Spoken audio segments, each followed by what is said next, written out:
حماد نے تسلی دینے کے انداز میں کہا، ابھی کچھ پتہ نہیں چل رہا، بیل خود ہی رک گئے ہیں۔ اسماعیل مشل لے کر آگے بڑھا۔ اپنے بیلوں کی پیٹھ پر سے ہوتے ہوئے اس نے باری باری دونوں بیلوں کے کانوں کے اندرونی حصوں کو چھوا، پھر دوبارہ اپنی جگہ پر بیٹھتے ہوئے اس نے کہا، حماد بھائی، یہاں قریب ہی کوئی درندہ ہے۔ حماد نے اپنی تلوار اور ڈھال پر اپنی گرفت مضبوط کرتے ہوئے پوچھا، تم نے کیسے اندازہ لگا لیا ہے؟ اسماعیل نے کپ کپاتی آواز میں کہا، اگر بارش میں بیل بھیگے ہوئے نہ ہوتے تو میں ان کی پیٹھ پر ہاتھ پھیر کر آپ کو بتا دیتا کہ کیا معاملہ ہے، اس لیے میں نے بیلوں کے کانوں کا اندرونی حصہ چھوا ہے۔ دونوں بیل خوف سے پسینہ پسینہ ہو چکے ہیں اور یہ کسی درندے کی بو پا کر خود بخود ہی رک گئے ہیں۔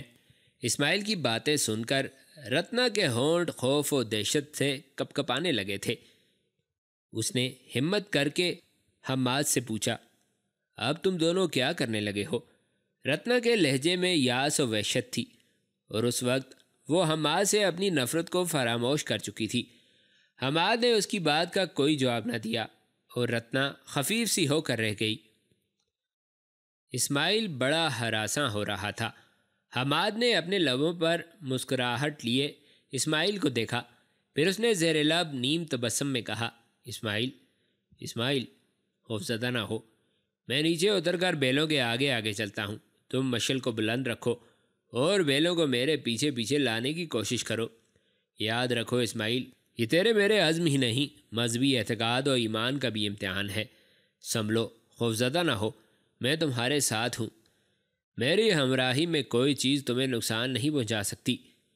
اس بار یشپال نے بھی اپنا سر باہر نکالتے ہوئے کہا، حماد بھائی، میں تمہاری ساری گفتگو سن چکا ہوں، احتیاط سے نیچے اترنا، کاش میں زخمی نہ ہوتا اور اس موقع پر تمہارے کام آ سکتا۔ حماد جب نیچے اترنے لگا تو اسماعیل نے ضد کرتے ہوئے کہا، میں آپ کو اکیلا نیچے نہیں اترنے دوں گا۔ حماد نے اسے تنبیہ کرتے ہوئے کہا، جس طرح میں کہتا ہوں اس طرح کرو۔ اسماعیل، اسی میں ہم سب کی بہتری ہوگی۔ ہو سکتا ہے درندوں کی تعداد 2 ہو، میرا مطلب ہے وہ نر مادہ ہوں۔ تمہارا گاڑی میں رہنا اس لیے بھی ضروری ہے کہ میری عدم موجودگی میں تم یشپال اور رتنا کی حفاظت کر سکو۔ حماد بیل گاڑی سے نیچے اترا۔ اس نے اپنی ڈھال اپنے سامنے کر لی تھی اور دائیں ہاتھ میں اپنی تلوار پر گرفت مضبوط کر لی تھی۔ بیلوں کے آگے آ کر حماد نے پہلے دونوں بیلوں کے سر پر پیار سے ہاتھ پھیرا۔ وہ بیلوں کے آگے آگے چلنے لگا۔ اسماعیل نے اپنے ہاتھوں میں مشل بلند کر لی اور اپنے بیلوں کو ہانک دیا۔ بیل حماد کے پیچھے پیچھے چلنے لگے۔ بیل گاڑی ابھی بمشکل 20 قدم آگے بڑھی ہوگی کہ حماد نے یکدم اپنی پوری قوت سے چلاتے ہوئے کہا، اسماعیل، بیلوں کو روک دو۔ اسماعیل حماد کے اس طرح چلانے پر بوکھلا سا گیا۔ اس نے بیلوں کی رسیاں کھینچیں اور انہیں روک دیا، اور مشل کو بلند کرتے ہوئے اس نے پوچھا، کیا چیز ہے حماد بھائی؟ وہ ابھی چپ نہیں ہوا تھا کہ یشپال نے بھی اپنی خوفزدہ آواز میں پھر پوچھا، تم نے کیا دیکھا حماد؟ حماد چند قدم آگے بڑھتا ہوا بولا، شیر ہے، یہ اکیلا ہے، تم فکر مت کرو۔ رتنا کے منہ سے کانپتی ہوئی آواز نکل آئی، ہائے رام، میں مر گئی۔ یشپال بیچارہ رتنا کو تسلی دینے لگا تھا۔ حماد بولا، اسماعیل، مشل کو اور اوپر کرو اور اپنے چاروں طرف نگاہ رکھنا۔ شیر اس وقت میرے بالکل سامنے ہے، ہو سکتا ہے اس کی مادہ بھی یہیں کہیں ہو اور گھات سے نکل کر تم پر حملہ کرنے کی کوشش کرے۔ مشل جب اونچی ہوئی تو اسماعیل، یشپال اور رتنا نے دیکھا بیل گاڑی سے صرف چند گز کے فاصلے پر شیر ساگوان کے ایک بہت بڑے درخت کے نیچے کھڑا تھا، اور بارش و تاریکی میں اس کی آنکھیں برق کے ننھے ننھے گول دائروں کی صورت میں چمک رہی تھیں۔ بارش اور ہوا میں مشل کی تھرتھراتی اور جھلملاتی روشنی کی ننھی ننھی لہریں شیر کا احاطہ کرنے میں ناکام ہو رہی تھیں۔ حماد کی نوبت و نکارہ جیسی گونجتی آواز جنگل کے سناٹے میں پھر بلند ہوئی، اسماعیل، یشپال، رتنا، تم تینوں خوفزدہ مت ہونا، یہ تو اکیلا شیر ہے۔ قسم ہے مجھے اپنے رب کی، اگر اس کی مادہ بھی اس کے ساتھ ہوتی تو میں دونوں کے سامنے جم جاتا۔ وہ حملہ کرنے کا فیصلہ کر رہا ہے، سو تم دیکھو میں کس طرح اسے ہلاک کرتا ہوں۔ حماد آگے بڑھا۔ اس کی چال میں زندہ عزم تھا۔ حماد آہستہ آہستہ شیر کی طرف بڑھتا رہا۔ اسماعیل، یشپال اور رتنا نے دم ساتھ لیے تھے کیونکہ شیر اپنی جگہ پر گھوم گھوم کر غرانے لگا تھا۔ گھوڑے بری طرح بدک گئے تھے اور گاڑی کے ساتھ بندھی ہوئی اپنی لگامیں توڑوانے کی کوشش کر رہے تھے، تاہم دونوں بیل یوں مطمئن کھڑے تھے جیسے انہوں نے اپنی آنکھیں بند کر لی ہوں۔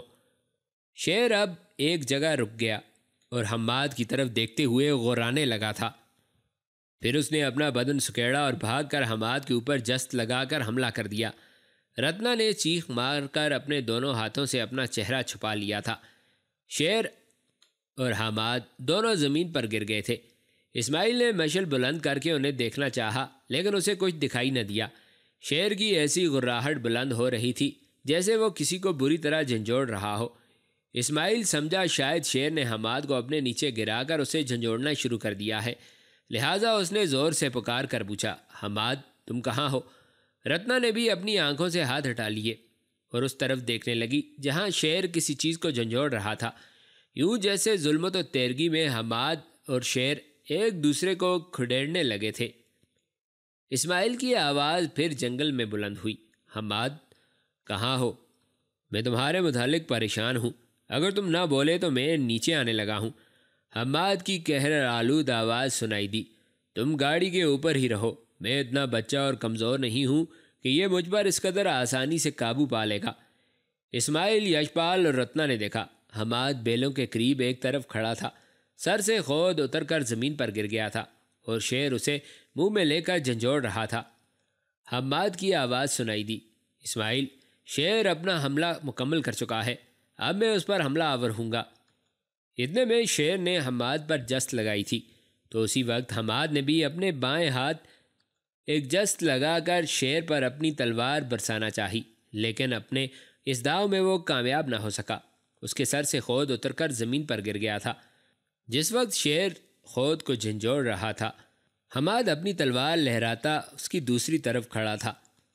شیر نے جب حماد کو اپنے اس قدر قریب دیکھا تو اس نے اپنے حملے کی ناکامی کا غصہ اس کے خود پر نکالنے کے بجائے پھر حماد پر حملہ کر دیا۔ اس نے دھاڑتے ہوئے پوری قوت سے اپنا دایاں پنجہ حماد کو مارا۔ حماد نے فوراً شیر کے پنجے کو اپنی ڈھال پر لیا اور اپنا منہ اس کے سر کی طرف بڑھانے لگا۔ حماد کا دایاں ہاتھ حرکت میں آیا، اس نے اپنی بھاری خمدار تلوار لہرائی اور پوری قوت سے شیر پر گرائی۔ تیز آہنی تلوار شیر کی کمر پر گری، جس نے شیر کے جسم کو دو حصوں میں کاٹ کے رکھ دیا۔ جنگل میں شیر کے دھاڑنے کی ہولناک آواز بلند ہوئی، پھر گہری خاموشی اور ویرانی چھا گئی، تاہم قریبی درختوں پر بیٹھے ہوئے پرندے خوفزدہ ہو کر اندھیرے میں شور مچانے لگے تھے۔ حماد وہاں سے ہٹ کر اپنے گھوڑے کے پاس آیا۔ تینوں گھوڑوں نے حماد کو اپنے پاس دیکھ کر اپنی لگامیں توڑوانا اور خوفزدہ ہونا بند کر دیا تھا۔ حماد نے اپنے گھوڑے کی زین سے بندھا ہوا اپنا ناقوس کھولا، وہی ناقوس جسے اس نے تولک شہر کی پہاڑ کی چوٹی پر کھڑے ہو کر پھونکتے ہوئے اپنے چھوٹے بھائی حسن کو پکارا تھا۔ اپنا ناقوس لے کر حماد مرے ہوئے شیر کے پاس آیا۔ اپنا بایاں پاؤں اس نے شیر کے سر پر رکھا، ناقوس اپنے منہ میں لیا اور اس کا رخ آسمان کی طرف کرتے ہوئے اس نے بڑے کربناک انداز میں اپنے ناقوس کو بجایا، شاید یہ اس کی فتح مندی کا اعلان تھا۔ پھر حماد نے اپنا ناقوس اپنی بغل میں دبا لیا اور دونوں ہاتھ آسمان کی طرف اٹھاتے ہوئے اس نے بڑی رقت و انکساری میں کہا، اے خداوند، اے میرے رب، تیرا شکر ہے، تو نے مجھے اپنے مقصد میں کامیاب و سرفراز رکھا۔ اے میرے اللہ، تو اپنی تائید الہامی میں مجھے شیر بکری کو ایک کرنے کی توفیق عطا فرما۔ اپنا خود اٹھا کر حماد جب بیل گاڑی کی طرف مڑا تو سوچوں میں گم اسماعیل کے اصنام خیال ٹوٹ گئے اور حماد کی طرف دیکھتے ہوئے اس نے بڑی شفقت سے کہا، اے میری ملت کے فرزند، تیری ہیبت و شجاعت پر آفرین ہے، تیری جرت لذت فروش اور تیری شجاعت برہاں قاطع ہے، تو نے اپنی زندگی کی بھرپور تراوت کا مظاہرہ کیا ہے۔ حماد قریب آیا تو اسماعیل نے گاڑی سے چھلانگ لگا دی اور حماد سے بغلگیر ہوتے ہوئے کہا، حماد، تم واقعی اپنی دوستوں کے لیے نجم السحر اور اپنے دشمنوں کے لیے ظلم کا عصا ہو۔ تم پہلے جوان ہو جسے میں نے اپنی زندگی میں ایسی دلیری اور بے باکی کا مظاہرہ کرتے دیکھا ہے۔ حماد جب گاڑی میں سوار ہوا تو یشپال نے اسے پکارا، حماد ذرا اپنا ہاتھ میری طرف بڑھانا۔ حماد نے اپنا دایاں ہاتھ اس کی طرف بڑھایا تو یش پال نے اس کا ہاتھ چومتے ہوئے کہا، حماد تم منش نہیں اوتار ہو، مہابلی ہو، تم نے ہم پر احسانوں کا ایک آکاش باندھ دیا ہے۔ آج اگر تم ہمارے ساتھ نہ ہوتے تو ہم دونوں بہن بھائی ہلاک ہو چکے ہوتے۔ حماد نے اپنا ہاتھ علیحدہ کرتے ہوئے کہا، تم اتنے حساس نہ بنو یشپال، یہ میرا فرض تھا۔ اسماعیل نے بیلوں کی رسیاں سنبھال کر انہیں ہانک دیا اور سنسان جنگل اور برستے می میں وہ ہولناک و بھیانک سفر پھر شروع ہو گیا تھا۔ تھوڑی دور آگے جا کر اسماعیل نے کہا، حماد خاموش کیوں ہو گئے؟ کچھ کہو۔ حماد نے مسکراتے ہوئے کہا، کیا کہوں؟ کوئی بات کرو۔ کیا بات کروں؟ کچھ سناؤ۔ اسماعیل نے درد مندی سے کہا، رات جنگل اور بارش کی اس ہولناکی میں اپنی مقدس کتاب کا کوئی حصہ ہی سناؤ۔ میں نے زندگی میں پہلی بار ایک عرب سے ملاقات کی ہے اور تم سے قرآن مقدس سنتے ہوئے لطف آ جائے گا، ساتھ ہی ماحول کی اس ویرانی اور ہولناکی سے بھی نجات مل جائے گی۔ حماد نے کھنکار کر اپنا گلا صاف کیا، پھر وہ اسماعیل کو سورہ نازعات کی چند آیات پڑھ کر سنانے لگا تھا۔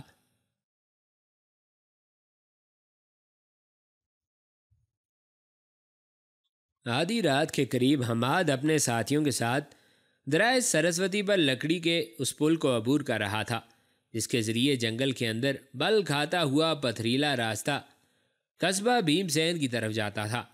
بیل گاڑی جب پل عبور کر چکی تو حماد نے گاڑی کا پردہ ہٹا کر اندر دیکھا۔ یشپال گہری نیند سویا ہوا تھا، جبکہ اس کے قریب ہی رتنا موٹا لحاف اوڑے گاڑی کے تختوں سے ٹیک لگا کر سو چکی تھی۔ دونوں بہن بھائی کے چہرے پر اطمینان تھا، گویا حماد کی ہمراہی میں سفر کرتے ہوئے انہیں کسی قسم کا غم اور خدشہ نہ ہو۔ حماد نے پردہ گرا دیا اور اسماعیل کی طرف متوجہ ہوتے ہوئے اس نے سرگوشی کی، اسماعیل کیا تم بھیم سین کے بدری ناتھ کا گھر جانتے ہو؟ اسماعیل نے دلچسپی لیتے ہوئے کہا، کیا وہی بدری ناتھ جو بھیم سین کا ٹھاکر اور پردھان ہے؟ حماد نے بڑی معصومیت سے کہا، میں نہیں جانتا، وہ کیا ہے؟ کیا یہاں کوئی اور بدری ناتھ بھی ہے؟ ہاں ایک بدری ناتھ اور ہے۔ وہ کیا چیز ہے؟ وہ لوہار کا پیشہ کرتا ہے۔ حماد نے سوچتے ہوئے کہا، تو پھر یہ نہیں ہو سکتا، کیا دوسرے بدری ناتھ کا تجارتی کاروبار بھی ہے؟ اسماعیل نے غور سے حماد کی طرف دیکھتے ہوئے کہا، آپ کا کہنا درست ہے، دوسرا بدری ناتھ جو اس علاقے کا ٹھاکر ہے وہ بہت بڑا سوداگر ہے۔ کوئی ایسا شہر اور قصبہ نہیں ہے جہاں اس کے گماشتے اس کے کاروبار کا لین دین نہیں کرتے۔ وہ انسانی ضروریات کی ہر چیز کا کاروبار کرتا ہے۔ حماد نے اپنا فیصلہ دیتے ہوئے کہا، تو پھر اسی بدری ناتھ کے گھر چلو۔ حماد خاموش ہو گیا، بیل آگے بڑھتے رہے۔ تھوڑی دیر بعد ان کے سامنے قصبہ بھیم سین آ گیا تھا اور اندھیرے میں ڈوبی ہوئی اونچی اونچی اٹاریاں صاف دکھائی دے رہی تھی۔ قصبے کے اندر داخل ہونے کے بجائے اسماعیل نے بھیم سین کے باہر ہی ایک بڑی حویلی کے سامنے اپنی بیل گاڑی روک دی تھی اور حماد کی طرف دیکھتے ہوئے کہا، آپ بدری ناتھ کی حویلی کے سامنے کھڑے ہیں۔ حماد نیچے اتر کر حویلی کے دروازے کی طرف بڑھتا ہوا بولا، تم گاڑی کو یہیں روک رکھو، میں حویلی کا دروازہ کھلواتا ہوں۔ حماد نے آگے بڑھ کر حویلی کے دروازے پر دستک دی۔ اندر کسی کتے کے بھونکنے اور دروازے کی طرف بھاگنے کی آواز سنائی دی تھی۔ چند ہی لمحوں بعد دروازے کے قریب آ کر کتا خوفناک آواز میں بھونکنے اور غرانے لگا تھا۔ تھوڑی دیر بعد حویلی کے اندر روشنی ہوئی، پھر موسلادھار برستی بارش میں کسی کی تیز اور تحکمانہ آواز بلند ہوئی، گیان اٹھو، دیکھو دروازے پر کون دستک دے رہا ہے۔ کہیں دور کسی کوٹھڑی کے اندر سے کسی کی آواز سنائی دی، ابھی دیکھتا ہوں۔ پہلی آواز پھر بلند ہوئی، پہلے کتا باندھ لو پھر دروازہ کھولنا۔ اس بار کسی نے اپنے کمرے سے باہر نکل کر جواب دیا تھا، جی ابھی باندھتا ہوں کتے کو۔ تھوڑی دیر بعد کوئی دروازے کے قریب آیا اور سردی سے کپکپاتی آواز میں بولنے لگا، کون ہے جی؟ حماد نے دروازے سے منہ لگاتے ہوئے کہا، دروازہ کھولو، میرے پاس بیل گاڑی ہے اور میں تمہارے مالک بدری ناتھ سے ملنا چاہتا ہوں۔ یوں محسوس ہوا جیسے دروازے کے قریب آنے والا پہلے کتے کو پکڑ کر لے گیا ہو۔ تھوڑی دیر بعد ایک تنومند جوان نے دروازہ کھولا اور حماد کی طرف دیکھتے ہوئے پوچھا، آپ کہاں سے آئے ہیں؟ حماد نے غور سے اس کے سراپے کو دیکھتے ہوئے کہا، تو مجھے اپنے مالک کے پاس لے چلو، وہ دیکھو میری بیل گاڑی کھڑی ہے، میرے ساتھ ہی سردی میں ٹھٹھر رہے ہیں۔ اس نوجوان نے دروازہ پورا کھولتے ہوئے کہا، آپ بیل گاڑی اندر لے آئیے۔ حماد نے آگے بڑھتے ہوئے بولا، نہیں، ابھی بیل گاڑی اندر نہیں آئے گی، پہلے تمہارے مالک سے بات کروں گا، مجھے اس کے پاس لے چلو۔ وہ جوان جس کا نام گیان تھا وہ حماد کو لے کر اندر چلا گیا۔ حویلی کے اندر داخل ہونے کا وسیع راستہ جو نیم دائرے کی شکل کا ایک برآمدہ تھا اور جس میں داخل ہونے کے لیے 5 سیڑھیاں طے کرنا پڑتی تھیں، وہاں ادھیڑ عمر اور پرکشش شخصیت کا ایک آدمی کھڑا تھا۔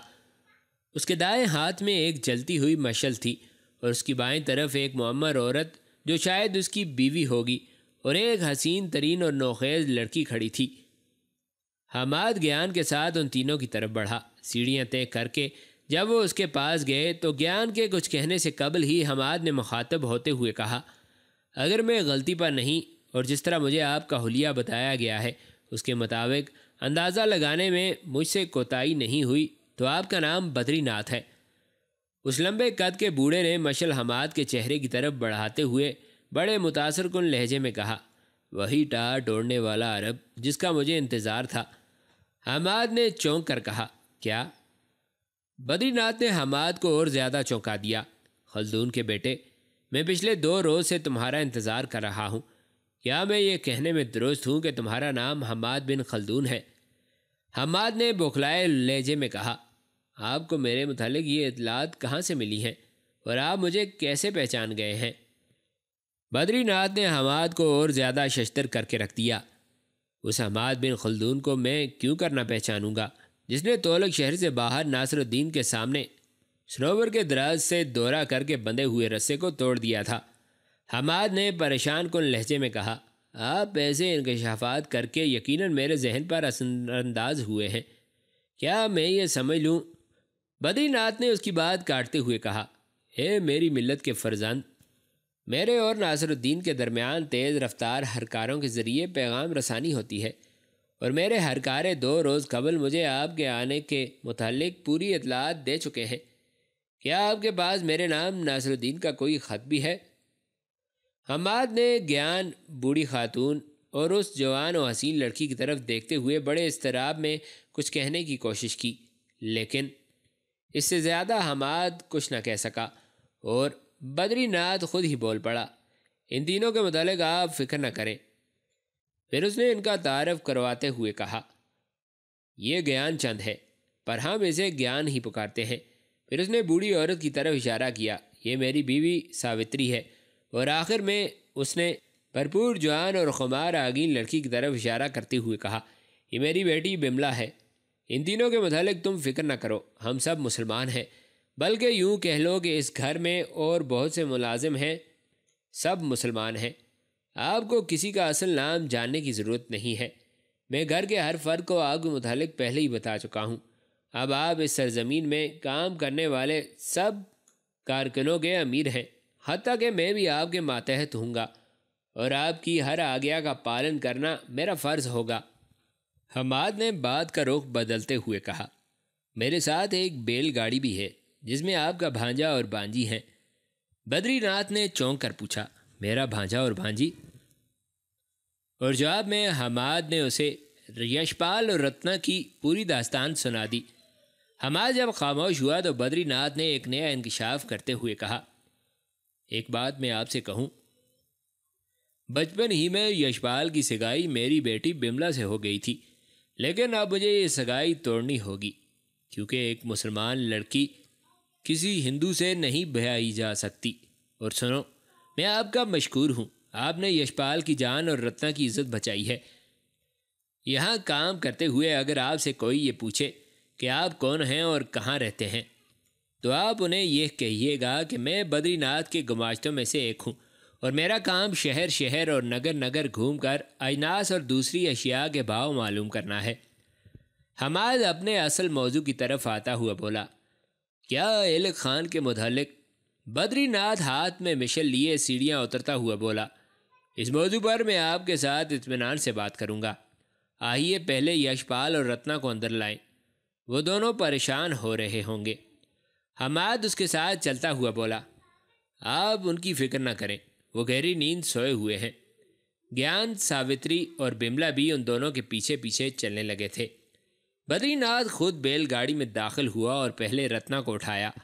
رتنا نے اپنی مخمور آنکھیں کھولیں اور بدری ناتھ کو اپنے سامنے دیکھ کر وہ اٹھی اور اس سے لپٹ کر پھوٹ پھوٹ کر رو دی۔ اس کے بعد بدری ناتھ نے یشپال کو جگایا۔ بدری ناتھ کو دیکھتے ہی یشپال نے ہاتھ جوڑ کر اپنے ماموں کو ڈنڈوت کیا۔ پھر اس نے اٹھ کر بیٹھنے کی کوشش کی، لیکن زخموں کی تکلیف کے باعث وہ ایسا نہ کر سکا۔ حماد نے اسماعیل کو پکارتے ہوئے کہا، اسماعیل، اسماعیل، گاڑی کو حویلی کے اندر لے چلو۔ اسماعیل نے بیلوں کی رسیاں لہرائیں اور منہ سے مخصوص آواز نکال کر اس نے بیلوں کو ہانک دیا تھا۔ اس دوران رتنا بملا اور ساوتری سے ملنے لگی تھی۔ بیل گاڑی حویلی میں داخل ہونے والی سیڑھیوں کے پاس روک دی گئی تھی۔ بملا اور ساوتری رتنا کو لے کر اندر چلی گئیں۔ گیان نے حویلی کے چند اور ملازموں کو بھی بلا لیا تھا، جن میں سے کچھ حماد، یشپال اور رتنا کا سامان اندر لے گئے۔ 2 ملازم حویلی کے اندر سے ایک پلنگ اٹھا لائے۔ یشپال کو انہوں نے اس پلنگ پر ڈالا اور اندر لے گئے۔ بملا اور اس کی ماں ساوتری نے مل کر ایک کمرے میں یشپال کا پلنگ لگوا دیا تھا۔ پھر بملا نے گیان سے کہہ کر اس کمرے میں ایک پلنگ اور لگوا دیا۔ رتنا نے بملا کی طرف دیکھتے ہوئے کہا، یہاں میرا بستر نہ لگانا، بھائی کے پاس ماموں یا کسی اور ملازم کو سلا دیں جو رات جا کر ان کا خیال رکھے۔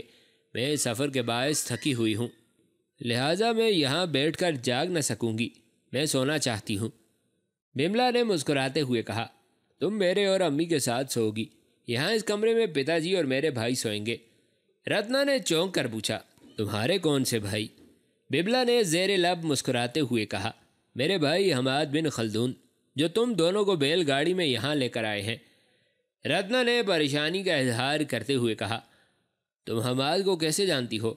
یشپال ان دونوں کی گفتگو غور سے سن رہا تھا۔ کمرے کے ایک کونے میں کھڑے حماد، بدری ناتھ اور گیان بھی ان کی گفتگو بڑی دلچسپی سے سن رہے تھے۔ بملا نے رتنا کا نازک گداز اور خوبصورت ہاتھ اپنے ہاتھ میں لے کر دباتے ہوئے کہا، حماد بھائی پتا جی کے کاروبار میں شریک کار ہیں، وہ شہر شہر اور نگر نگر گھوم پھر کر چیزوں کے بھاؤ معلوم کرتے ہیں۔ رتنا نے حیرت کا اظہار کرتے ہوئے کہا، پر اس نے تو ہمارے سامنے اس تعلق کا کوئی ذکر نہیں کیا۔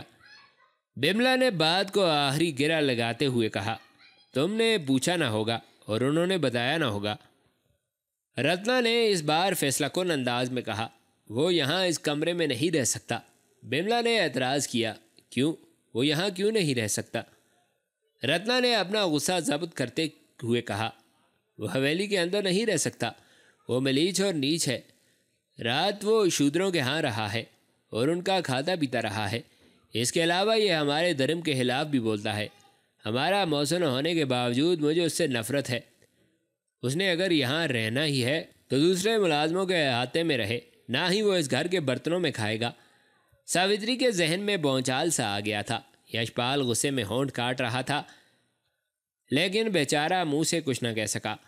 بدری ناتھ نے آگے بڑھ کر رتنا سے کچھ کہنا چاہا، پر حماد نے اس کا ہاتھ پکڑ لیا اور اسے کمرے سے باہر لے جاتے ہوئے کہا، اب میری بات سنیے۔ گیان بھی ان دونوں کے ساتھ ہو لیا تھا۔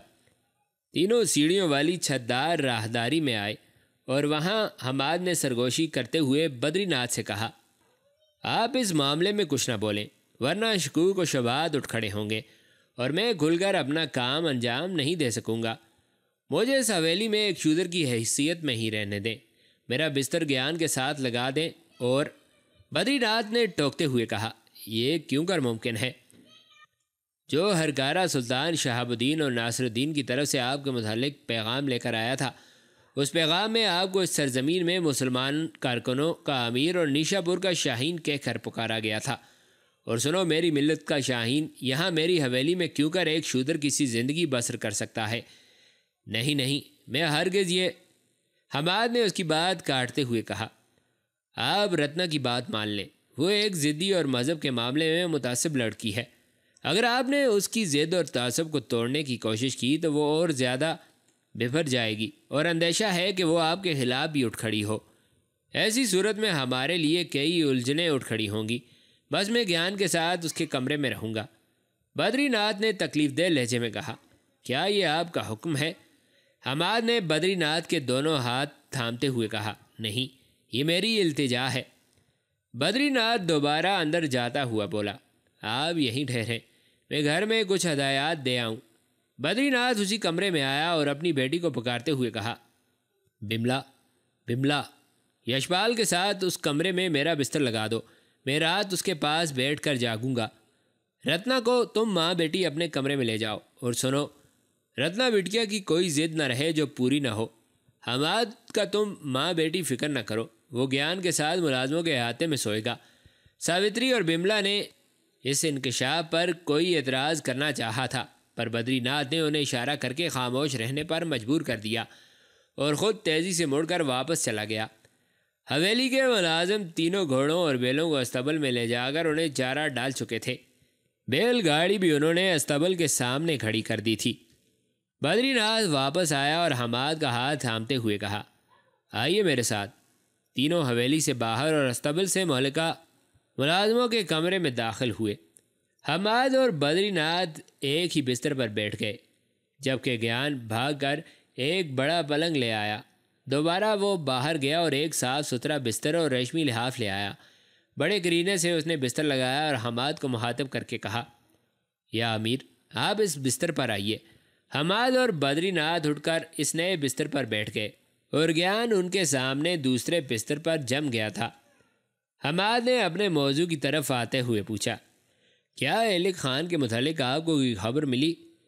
بدری ناتھ نے اسبات میں سر ہلاتے ہوئے کہا، ہاں، میرے کارندے اسے تلاش کرنے میں کامیاب ہو چکے ہیں۔ ایلک خان ایک سادھو کے بھیس میں اپنے ایک کارکن سے ملنے متھرا گیا تھا۔ وہ مسلمان کارکن بظاہر ہندو بن کر متھرا کے راجا کے ہاں ملازم تھا اور استبل میں سائس تھا۔ ایلک خان کے ساتھ ایک نو مسلم لڑکی بھی تھی جو نگر کوٹ کے مندر میں نرتکی یعنی رقاصہ اور دیوداسی تھی۔